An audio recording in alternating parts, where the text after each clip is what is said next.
I watched The Toxic Avenger the other night. Never seen it. Know of it though. I mean, yeah. I mean, it's kind of a cult.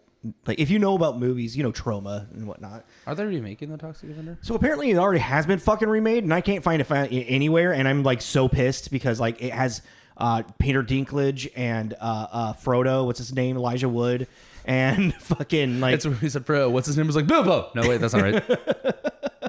Fucking... Dude, no, like, it's like... I want to watch it so bad, and it's supposed to be on Amazon Prime, and it's not. Where is it? You tell me, internet. Bring it. Give it to me. Are you sure it's out? Yeah. It said it was. Every time I look at it. Because I think Peter Dinklage plays the fucking Toxic Avenger. 2023. Yeah. It's got ratings. Yeah. Right? Yeah, I know. Kevin Bacon. Yeah! What? It's my guy. It's like, yeah. But yeah, no, I watched the original because I hadn't really watched it since I was like maybe a teenager. And I definitely did not really get it at that time. Yeah, you see what I'm talking about? Well, like The Toxic Avenger 2018. Oh, I think that was like weird short. And this is available on Broadway HD. Oh no, that's the musical that they made out of it.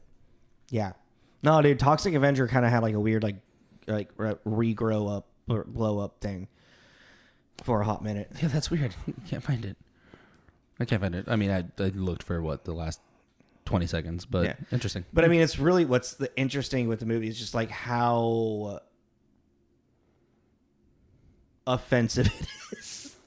In so many ways. Are you bringing that up because of this movie? I don't know, maybe a little bit.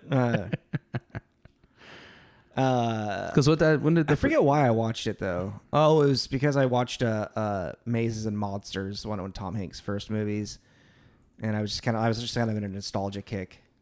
But yeah. Because when did Toxic Avenger come out? Like 1985 or no, 84 or something. Something like that. Maybe late 80s, now that I think about it. But yeah. What is the premise of that movie again? A bunch of like bullies push a kid into a vat of toxic waste, and he turns into a mutated dude that just wants to fight bullies and like kill evildoers. It's like a weird swamp thing, superhero. Yeah, no, totally, 100%. Because even like he meets this girl he saves this girl who's blind, and she falls in love with him because she can't see that he's a mutated. It's 80s, man, hell of a drug. Hell of a drug. This is Tommy. This is Tommy and Jacob's mixtape.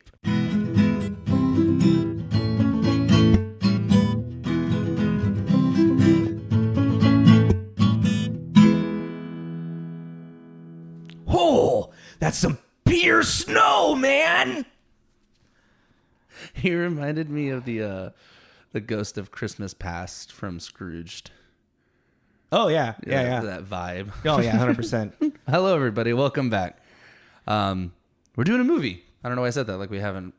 I don't know. I'm thinking about the banters a lot. You really want to banter? I really do. I want to do a New Year one. Yeah, that's what we're planning. Yeah. But yeah, we're doing we get from Connection from Con Air last night. John Cusack. I had picked a movie that I'd never seen. 1985's Better Off Dead. Yeah. How'd you feel about it? I loved it. Yeah? Yeah. It kind of lulled there for a minute, and then it like got me back, but I thought it was... It's like ridiculous in all the great 80 ways. Yeah, and it's kind of it's like not episodic, skit slapsticky. Yeah, but it's like I'm trying to like vignettes. It's like little vignettes of moments. Yeah, that all have a through line of an actual story, but like It's like it's a bit after a bit after a bit after a bit, and then some like continuation bits where throughout it you're gonna there's that character again doing that thing. My $2. They really beat that one to death. But the best part is when they're at Dodger Stadium and you see him coming in. Yeah. That was so funny.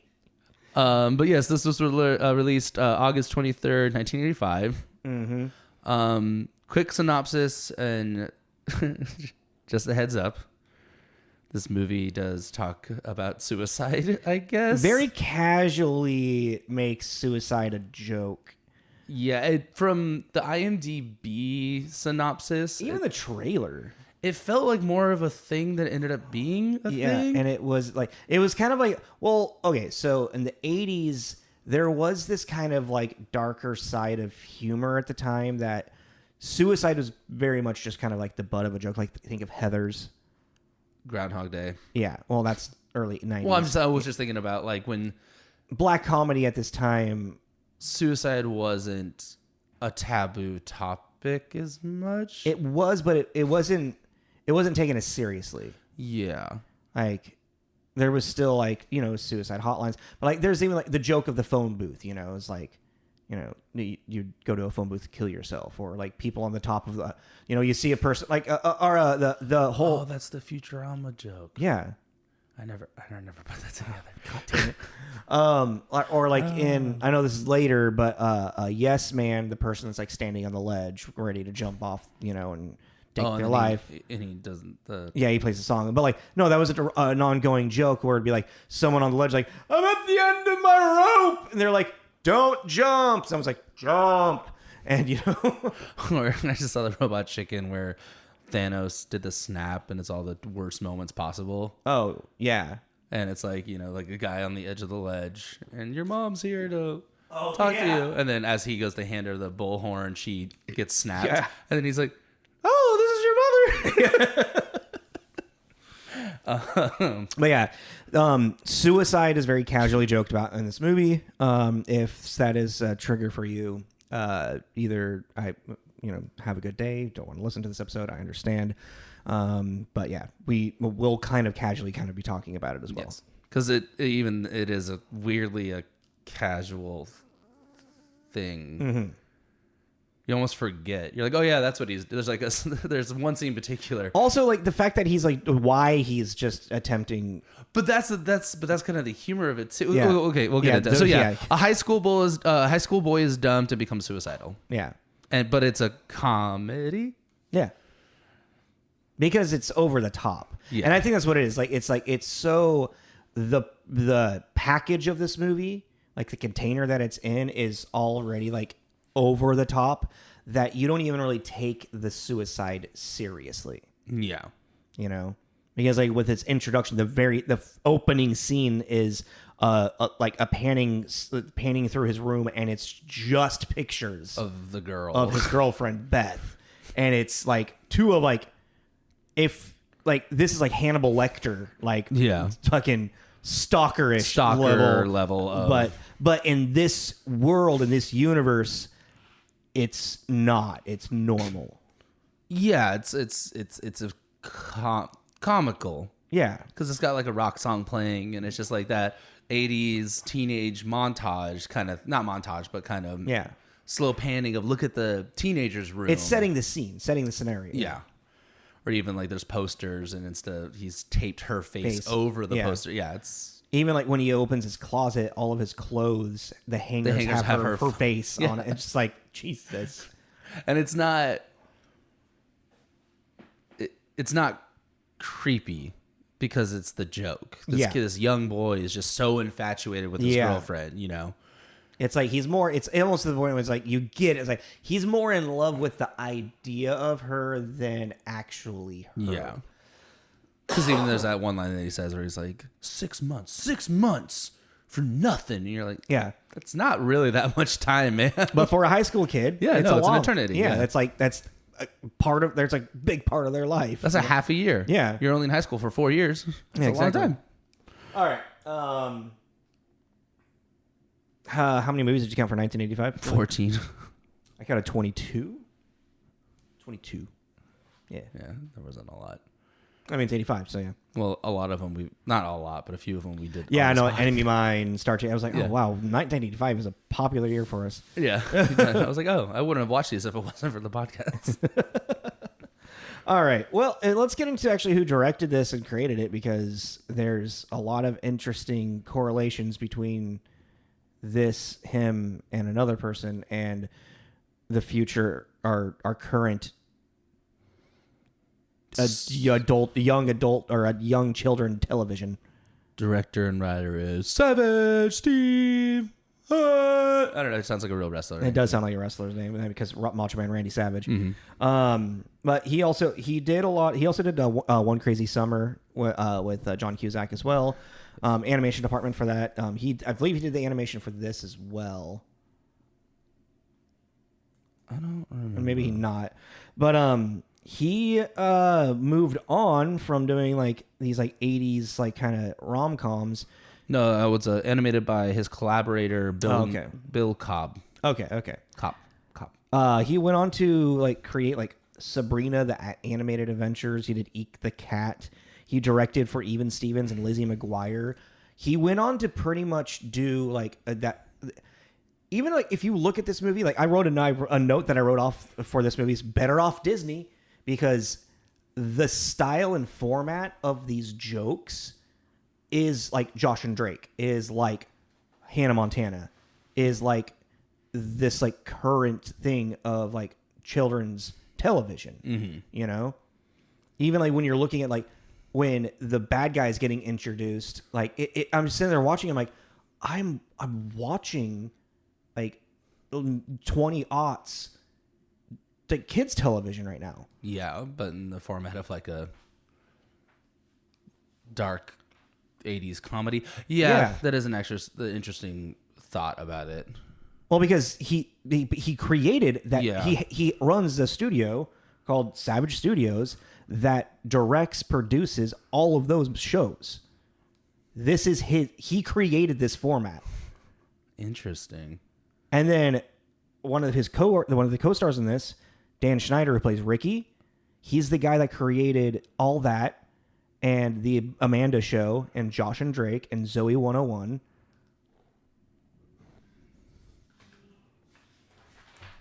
Which one's Ricky again? He's the one that the neighbor across the street. Oh. Huh. So like I was just like, because when I was looking, I was like, man, that guy looks really familiar. And then I looked it up and I saw that then I saw his face on All That, and I was like, oh my god. And then like he's been a showrunner on so much Nickelodeon stuff, and I was like, everything was like piecing together. And he's also, Dan Schneider kind of has some weird allegations. I was like, is this the foot guy? This is the foot guy. This is the foot guy. This is the foot guy. I was like, wait, that name sounds real. Yeah, this is the foot guy. Oh my god, it is him. Yeah. Oh my, that's why he looked familiar. Yes. Oh my god, I was trying to figure it out. It kind of reminded me of... We found the beginnings of all of it here with Better Off Dead. That's why he looks familiar. I was like even looking at it. I didn't deep dive All enough. That, Good Burger, The Foot Guy, Amanda Bynes Show, Josh and Drake, Zoe 101. Nickelodeon's logo was a foot. Yeah. But he was only a showrunner. He wasn't like a CEO or anything like that.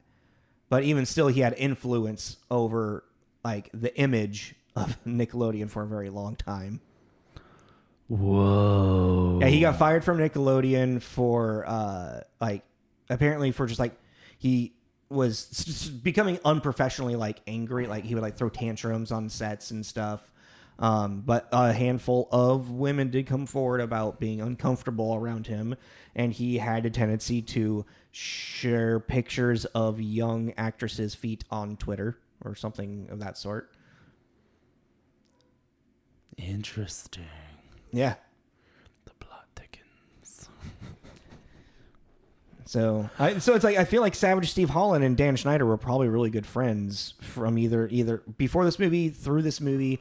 And there's just, their careers are so hand in hand, you know.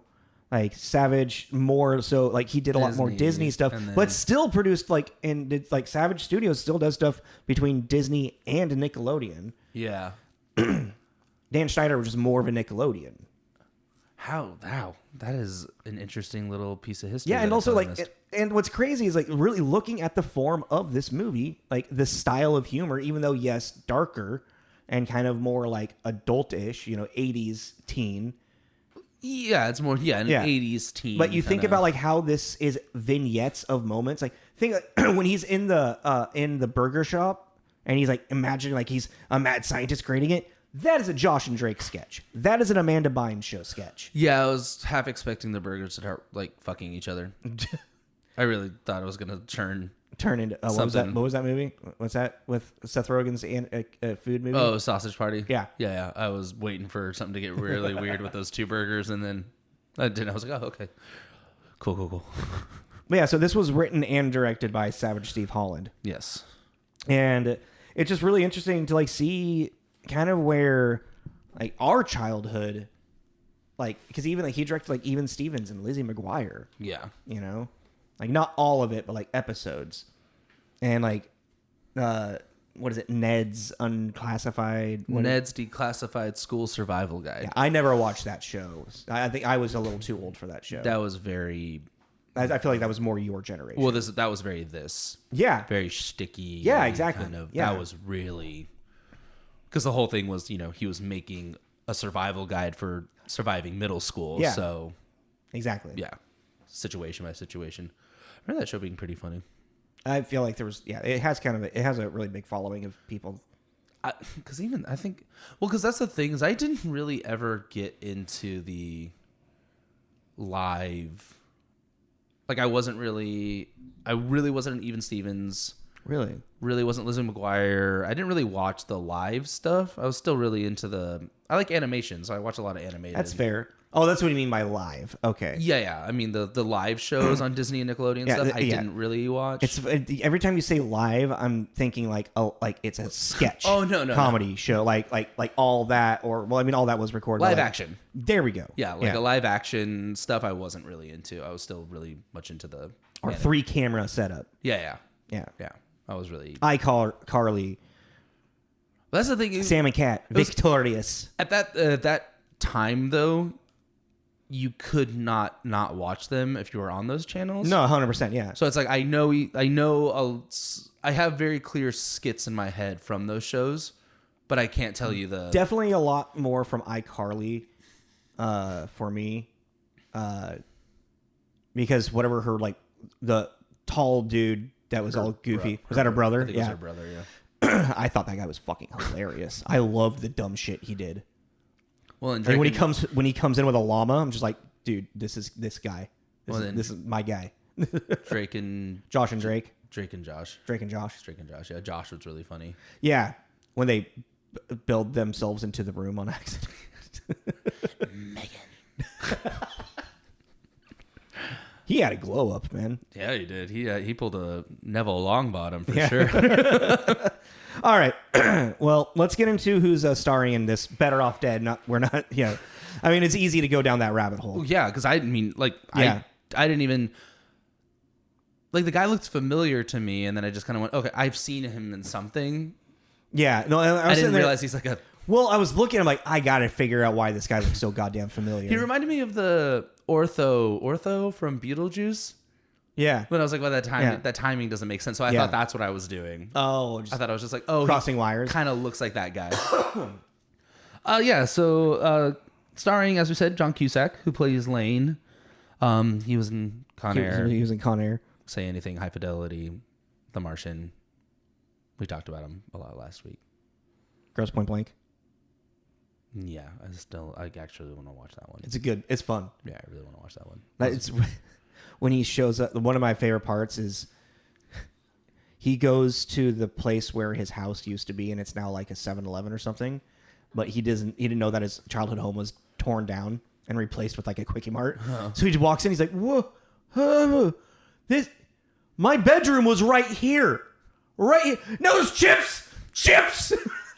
Well, it's even funny with him too in this. It's like he's always had that John Cusack thing. Yeah. Even as a young man, like he still has that kind of charming. Yeah. I don't know. There's something about him. He's funny. It's the way that he kind of like, his mouth is open. He kind of like looks like under his brow a little bit. Just like it's kind of like a. He just bewildered very well. It's like he's a deer with headlights. Yeah. Oh. But coy and cute. Oh. I'm John Cusack. I have a Diane Franklin next. Okay, yeah. Because I feel like she is really kind of the next main character. Diane Franklin plays Monique. Which I made a note. Freddy's Nightmares. Have you ever watched that? Mm-hmm. How is it? Yeah, it was a short-lived show of Freddy for Nightmare on Elm Street. I give him, what's his name that plays Freddy? Robert Englund. I give him credit because, with something like that, I was like, they're not going to get like Freddy to be in it. And then he's like, hey, you want to do something with Freddy? He loves playing Freddy. Yeah, he's like, I'm down. I don't care what it is. He took like a weird ownership over it too. Yeah, it's like I give him kind of respect. He's like, that's my goddamn character. Yeah. Like. But Diane Franklin, more kind of 80s actress. People would probably more recognize her if anything from Bill and Ted as one of the princesses that they save. She's so cute. Yeah, dude, she is very, very. Yes. She has great hair. Great hair. Dark, brown, curly. She's very cute. Eyes. She's very cute. Yeah. She's in Amityville Horror 2. I don't remember The Possession, one. Which I've never seen. But one thing I was just racking my brain trying to remember is that she's in The Last American Virgin. That was her kind of like her big breakthrough. And that's a weird cult classic, 1981. It's kind of, the idea of it predates like, it's the first kind of like teen comedy, but it has like the saddest ending of like any like raunchy teen comedy I've ever seen. It's really weird. But it's a remake of, from the same people that made it in Israel, or not, Iranian, sorry. Or maybe it was Israeli. But, we're not putting any foot into that race right now.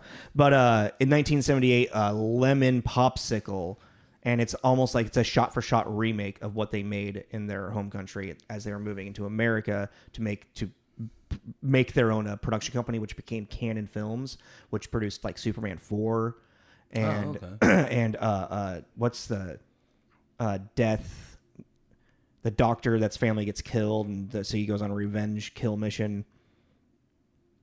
You know what I'm talking about? Bruce Willis was in the remake of it recently. Death Wish. Okay, is it Death Wish or Death Sentence? Death Wish. Death Wish. Because then Death Wish, by Death Wish 3, it's like dystopian world and it's fucking crazy. Okay. Yeah.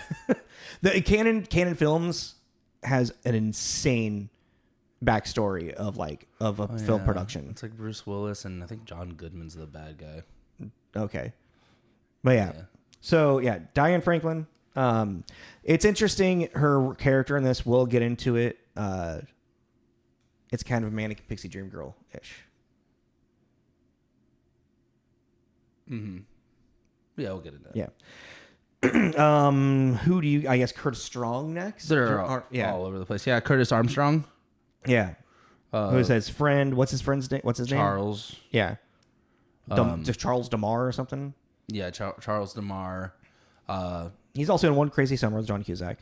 Revenge of the Nerds. Yep. That's what I mostly associate him with, is Revenge of the Nerds. He's in Happy, which is that show I've talked about before. Oh, is he? He's in Happy, yeah. Okay. And there's like, I was going through his list too. There's something I have a quiet shot in my head of him, and I was looking at I can't figure out what it is. Is he young? Is he old? He's one of those guys, he doesn't really look that different. Even young. It's like, yeah, that's him. But no, I don't know, it's like middle, and I just remember he's talking to somebody, he looks really sweaty, and he looks really strung out. I can't remember what it was. It's not probably Revenge of the Nerds. No, it was later. I remember it being later, but I couldn't figure it out. Revenge of the Nerds 3? Is he in that? Yeah. Maybe. Revenge of the Nerds 2, maybe? I don't recall watching those. I was in Risky Business. I don't know if you saw that. I haven't seen it, but and I mean, it's like, excuse me. I have the father, David Ogden Stiers, as well on here. Like, there's just a lot of character, a lot of people in this movie that have more bit parts, but I feel like the father is kind of more of the next, like, has the most supporting role. Well, he was also really funny. He is. Yeah. He's really funny in this. But he did, David passed away in 2018. Yes. But he was a lot of voice actor, did a lot of voice credits for 90s Disney stuff. And I thought most probably recognizable, like face wise for the show MASH. Yes. I just thought it was funny too. He was in 2016's Baldur's Gate. Oh, really? Mm-hmm. I just thought that we've been talking about that a lot. I was just sitting there staring at him, trying to figure it out, and I recognize him from the movie Doc Hollywood with Michael J. Fox. Oh, okay. Yeah, I've never seen it, but I know that one. Yeah, that's a really fun. That's a weird nostalgia. Like, that was a movie that my mom always liked to watch on. Like, that was like her like background movie when I was a kid. So I've seen that movie a lot, and it's fun. It's cute, actually. I think you would like it. I don't have anybody else right now.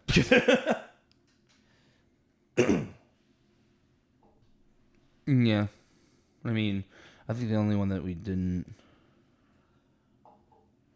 I mean, we already talked about Dan Schneider. Adam Wiss was Beth, but the only thing that pointed out was Nightmare on Elm Street and Fast Times at Ridgemont High. Yeah, and she's got such a small role in this. Yeah. Kind of like his life. She's like, she's more active in like the flashbacks in his memories. Yeah, like than actually any. Yeah. Yeah, that's a good point, actually.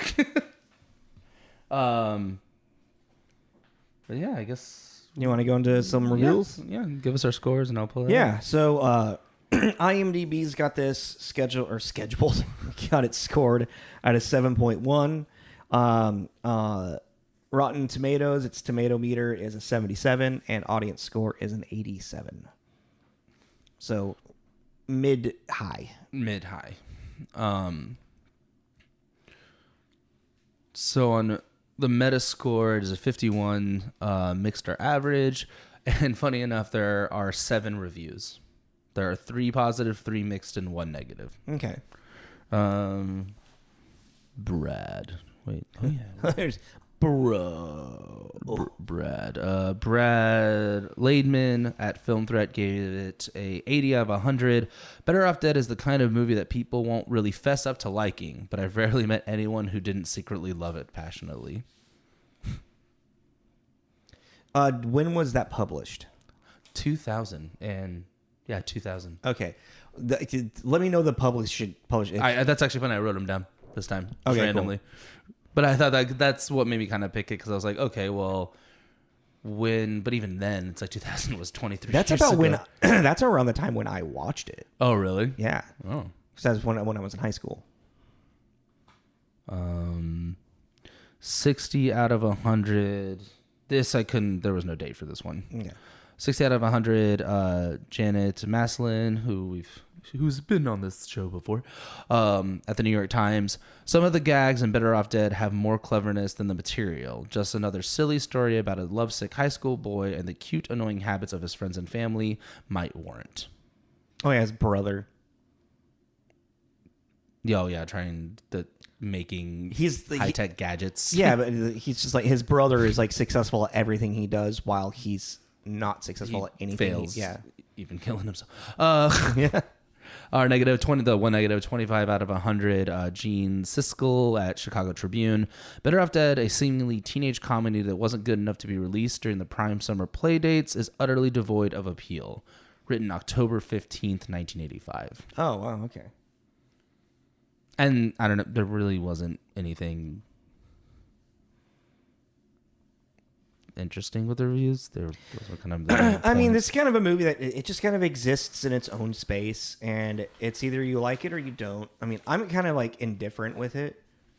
I see why I liked it when I was younger, but now I'm just kind of like, it's just like I chuckle at it, you know. It's not as amazing as I remember. Like, I remember when I watched it, it was like, the quirkiness to it was so fucking cool to watch for the first time for me, you know? Yeah.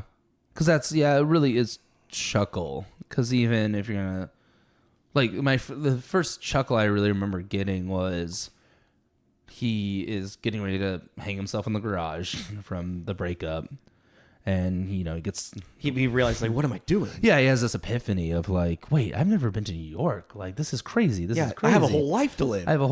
And then the mom vacuuming, the kind of kooky mom vacuuming opens the door and then kicks him off and like, that's not objectively funny, but in this world, in this case, it is. In this case, it's funny. Yeah, because he's just like, oh, epiphany. I want to live. I want to live. Yeah, it's a wonderful life kind of line.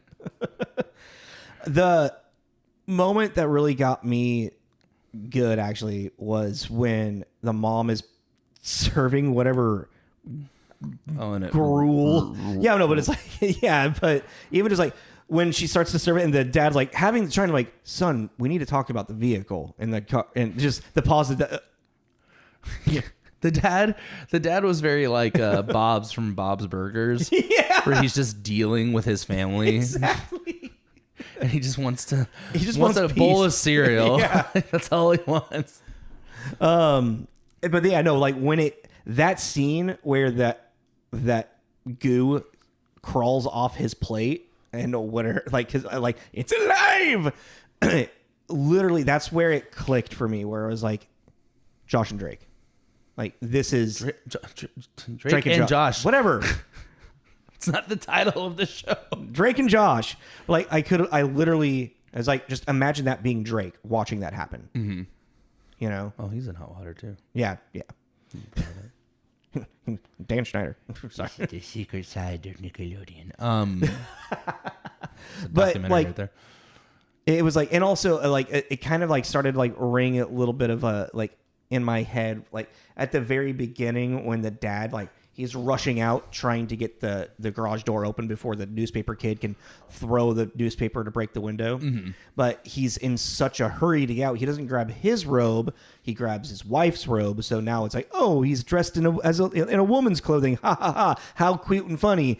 Fucking Nickelodeon. I was like, I'm like, huh, interesting.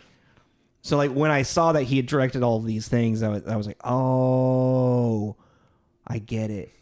With the knowledge of that, just seeing every interaction in this movie, it makes sense. Well, yeah, and because then it's also like, so we have our through line of, oh, we have Lane trying to get her back, get over her, whatever. In that moment, yeah, because there's moments he wants to get her back, and there's moments he wants to get over, and there's moments that, he kind of bounces around, but closure of some sort for Lane. Yeah, but it even has, you have the paperboy with the "Where are my $2?"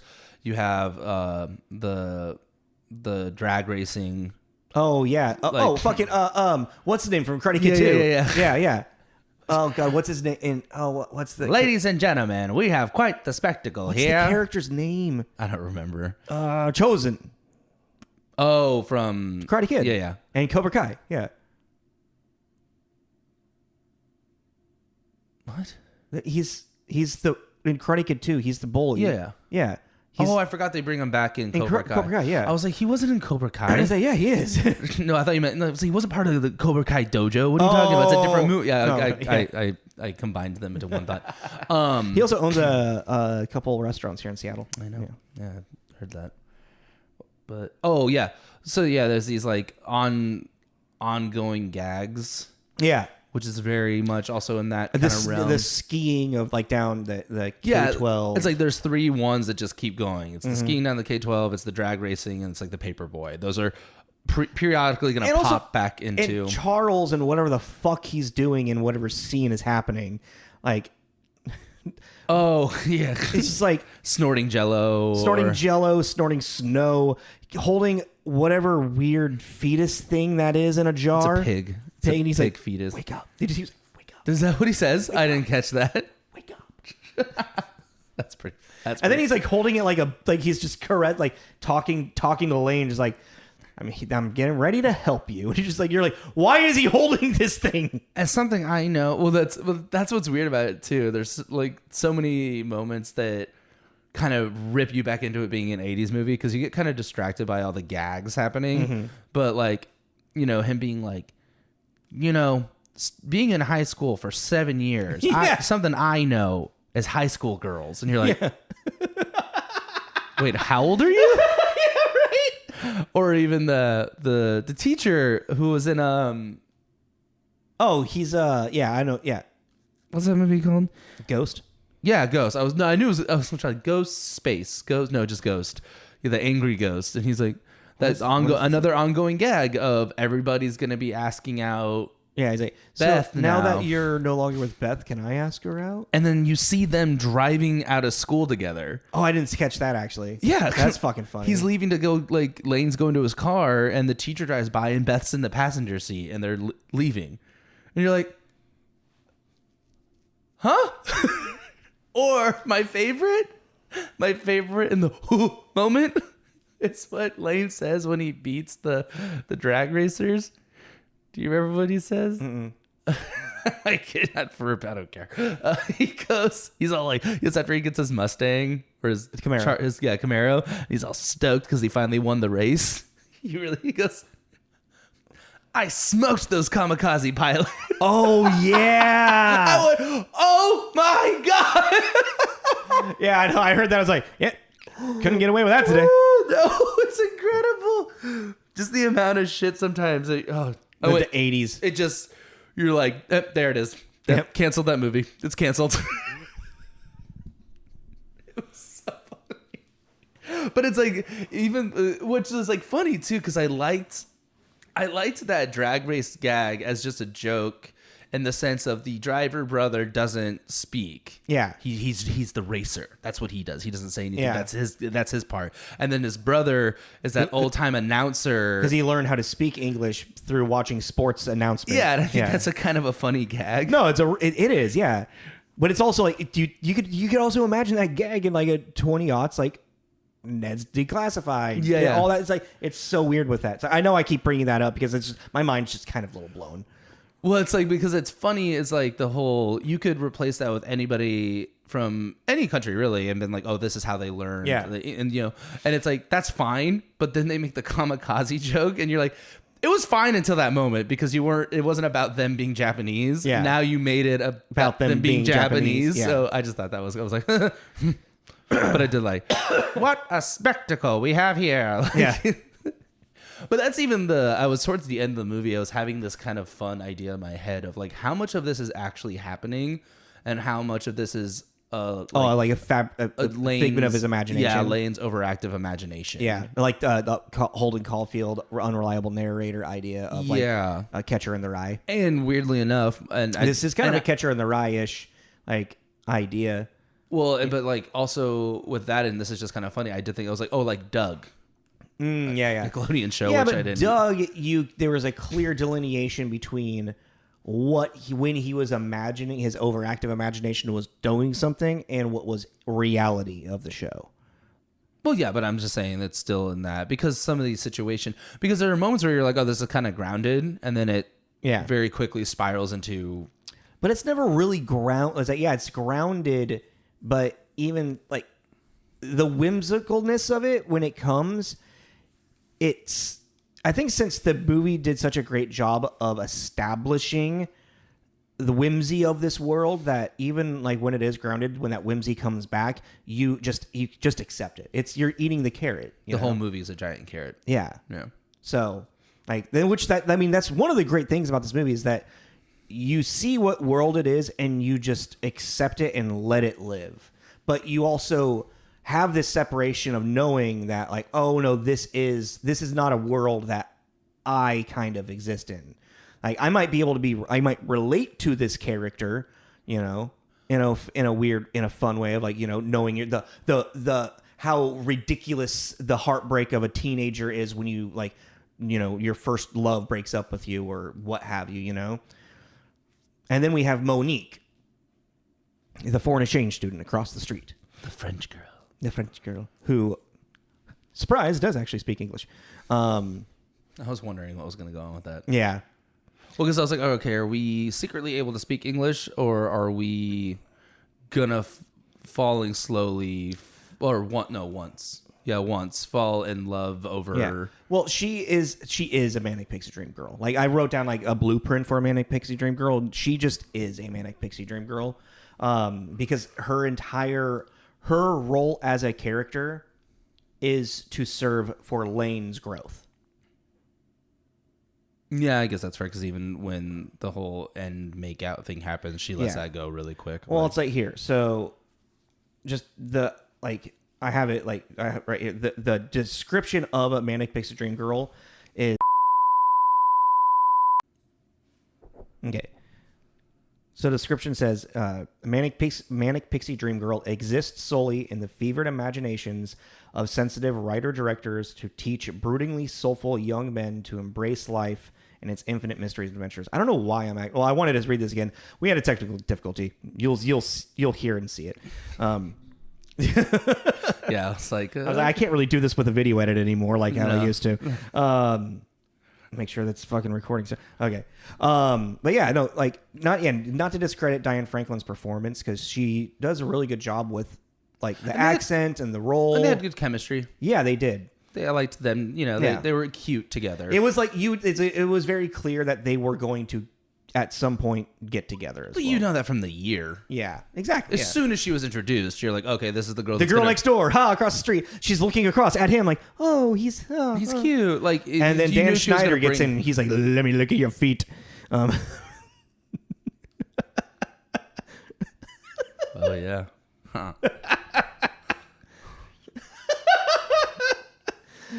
I'm gonna tell mother. Don't make. Does he say mother or mom? Mother. No, that kid doesn't say mom. That is mother. Don't make mother angry. Puts the lotion in the basket. God, that whole thing fucked me up. Yeah. I had a thought about all this. And Manic Pixie Dream Girl. Yeah, it's Manic Pixie Dream Girl. If it comes, it comes. I want to do a bit where it's like, and there she is, the Manic Pixie Dream Girl.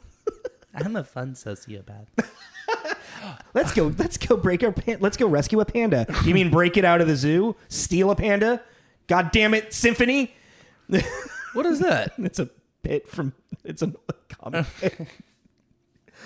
Oh, that's what it was. That weirdly brought me back. It's like, why is her name Symphony? You know that's not your real fucking name. Well, like, it's also, I was just thinking about other movies, like, we were talking about the reality of this and everything.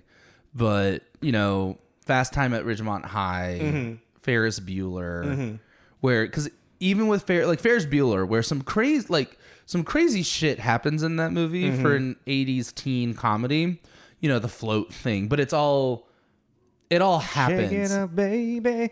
Twist and This shout. takes that concept, and I think when I was thinking Fast Times and I was thinking Ferris Bueller, because Fast Times, you know, there's that whole her coming out of the pool scene, and that's very much the fantasy that he's having, and then he gets busted masturbating. Yeah. And then one step above that is Ferris Bueller, and all these crazy things are happening. The shenanigans that happen. Of, you know, to the point where the climax where the car flies out of the garage. It's like also on par with this is another movie John Cusack's in called One Crazy Summer. But this is a like pedal to the metal hijinks kind of, in the sense, because it is so, not even hijinks, but it's so ridiculous. And it's very aware of its ridiculousness. Yeah. And I was just thinking about this. It really is living in this weird little pocket universe. Yeah. Of its own creation. In a Hannah Montana universe.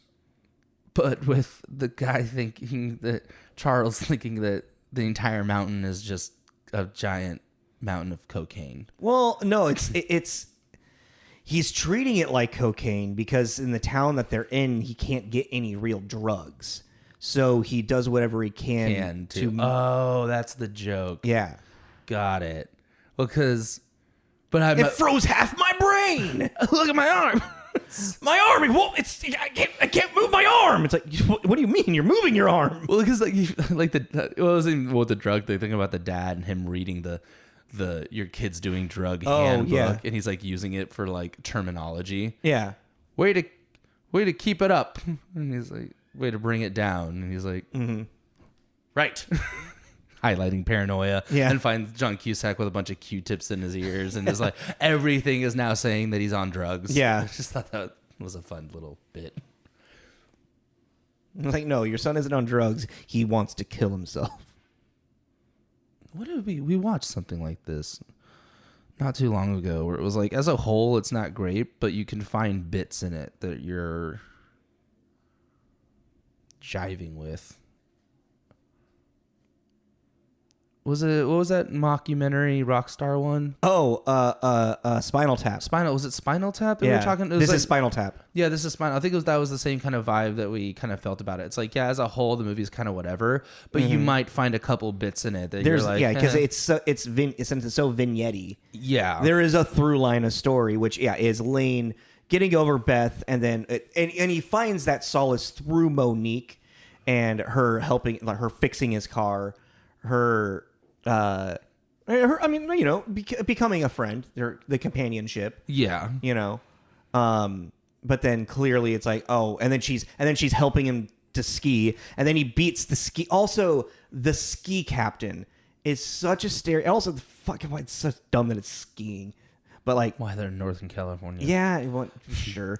I thought it was Stibben Tills too, because I was like, wait, what a random sport. Like, is that to be the break of the mold, which I think it is. But I was like, where are they? Because nowhere else has snow until they're up on the mountains, and they're like, oh, Northern California. Yeah. It's like, okay. All right, Which is also like she wants to go down and see, Dodger Stadium. and everything, yeah. Which also I find it funny that she actually calls them the Brooklyn Dodgers, which, like, anywho. I was like, it made me like second. I'm like, wait, what time is what year is this supposed to be? But like how the ski captain at the very beginning of the movie, he immediately Beth is already like she's going to break up with Elaine because she's going to date the ski captain. She's enamored with the ski captain. And he's immediately enamored by her. And then it's like, it looks like we have two things in common. And he just like, my God, this is gross. And so I could see this happen in a goddamn Hannah Montana show.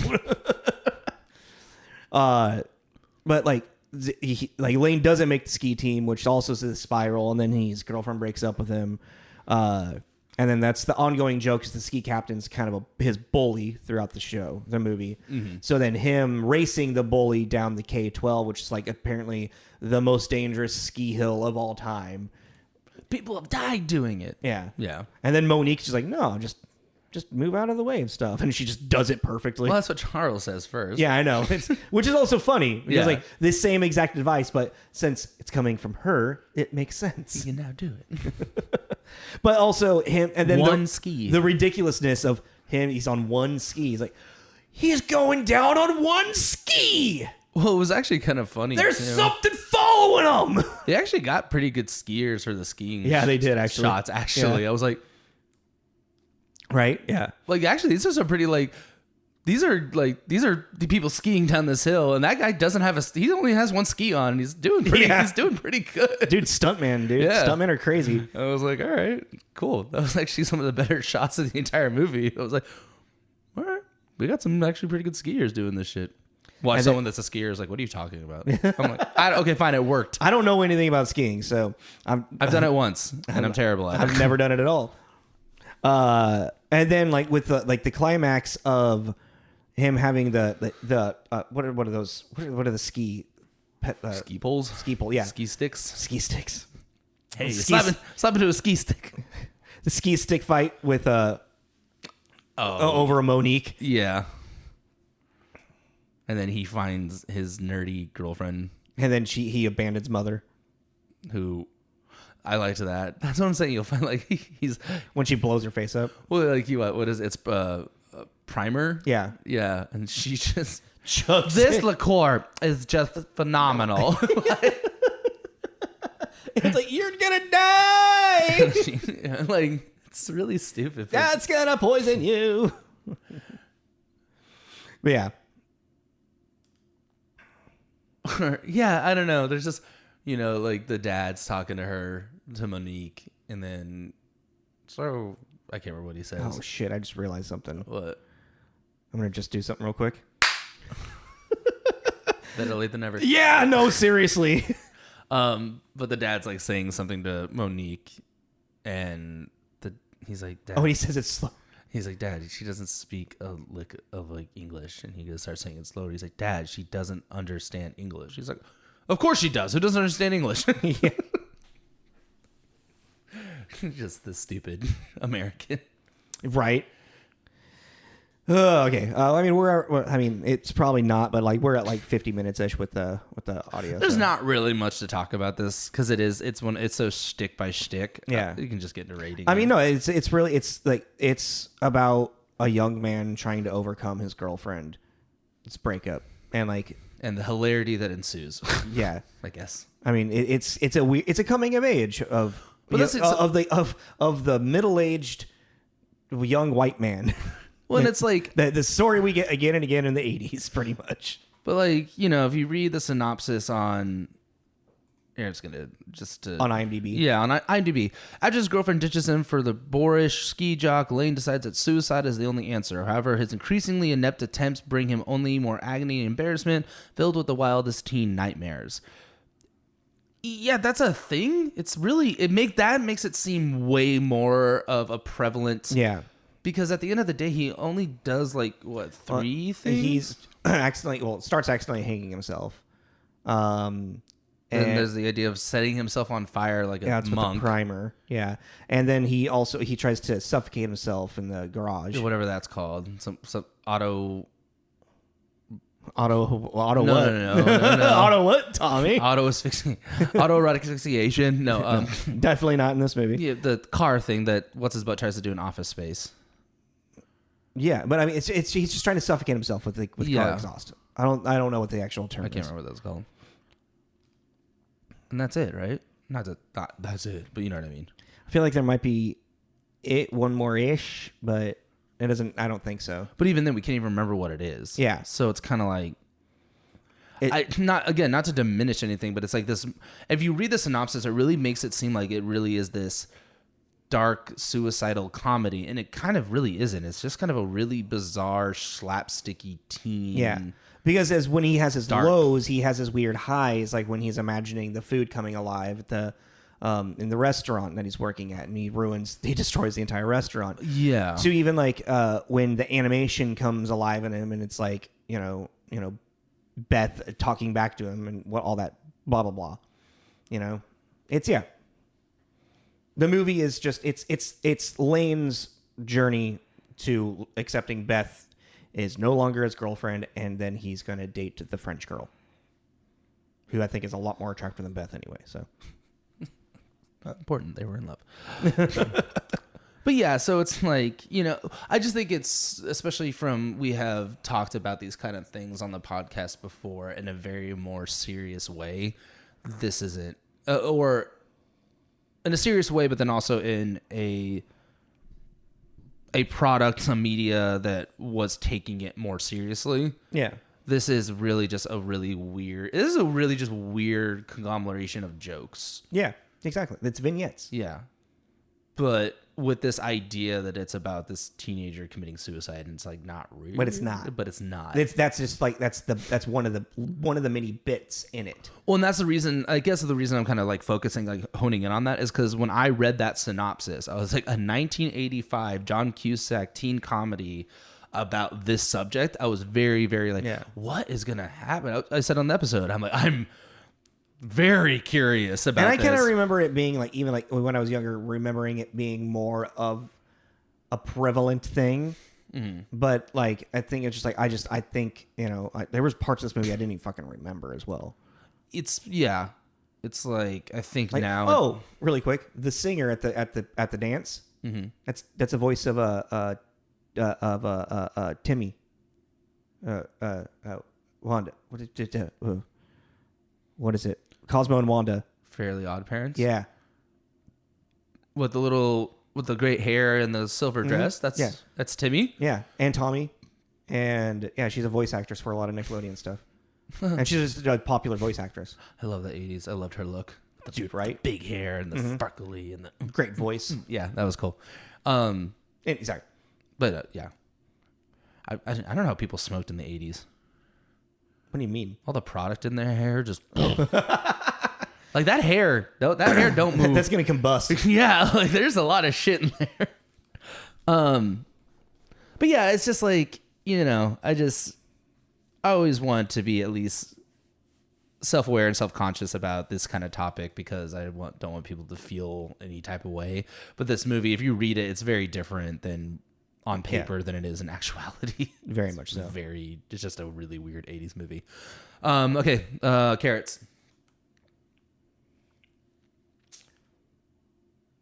It's interesting because I feel like for its time when it came out, it was like a lot more, I don't want to say groundbreaking, but like interesting-ish. It was more original. It was original at the time. It was more original when it came out. I don't feel like it's very original anymore. No. So like there's a thing where it's like, oh, well, it has its place in time. I don't feel like it's aged very well. No. So like it's a weird. Like I'm bouncing. What a shame! I'm bouncing throwing out a poor little white kid like that. You're like, that was fucking funny. Okay, that's in there.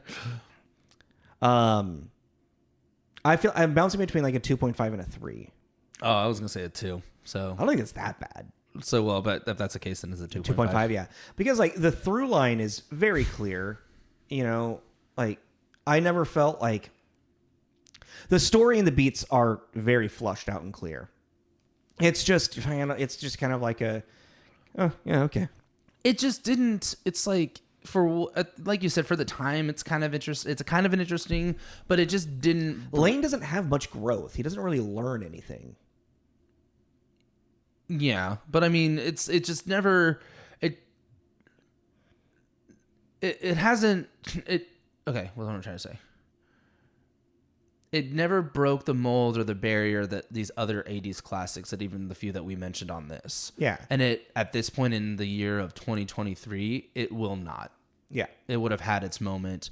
That's why it's a cult classic. It's a cult following for a reason, but it's never, it's never going to break that barrier of Breakfast Club, Ferris Bueller, Fast Times at Ridgemont High. It's like... There's a reason why John Cusack's most famous 80s movie is Say Anything. Yeah. And it's kind of interesting to see. It's definitely worth a watch if you like John Cusack, because it's always just really, because as soon as he woke up and he sat up in bed, I was like, whoa, let's go. And then just to see, it's kind of always fun to see an actor you like at a very young age, because it's like. And this is kind of like his, I believe, his first time really being the leading man. And, he is the central, this is about Lane. Yeah. But... Oh, we didn't even talk about the brother in the spaceship at the end. Anyhow, it doesn't matter. But yeah, so I think if you're a fan of John, I would check it out. I feel like we're just rambling for rambling right now, bro. But, well, no, we always do the would you recommend it? Yeah, I would say watch it. A weird movie, and it's free on a bunch of shit. Yeah, it's free. I watch it on Paramount Plus. Yeah, it's on Paramount Plus. It's Showtime. Yeah, it's on Showtime. And then you can watch it from blah blah blah. Yeah. But yeah, so 2.5. Yeah, I'm down for that. 2.5. What are we doing next week?